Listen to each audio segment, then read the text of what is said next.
Ano ang mga sintomas ng mataas ang uric acid? Sa simula, kadalasan ay walang nararamdaman, pero kapag tumaas na ito ng sobra, maaaring maranasan ang mga sumusunod. Matinding pananakit ng kasukasuan, lalo na sa hinlalaki sa paa. Namamaga, mainit, mapula at halos hindi maigalaw.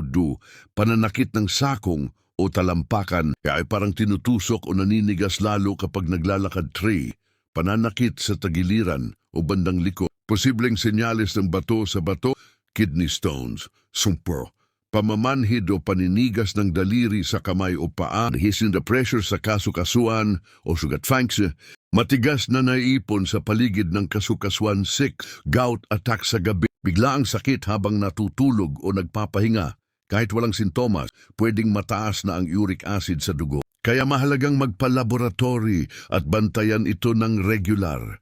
Uminom ng maraming tubig, iwasan ng alak, atay, sardinas at mamantikang pagkain. Alagaan ang kasukasuan at bato, bantayan ang uric acid mo.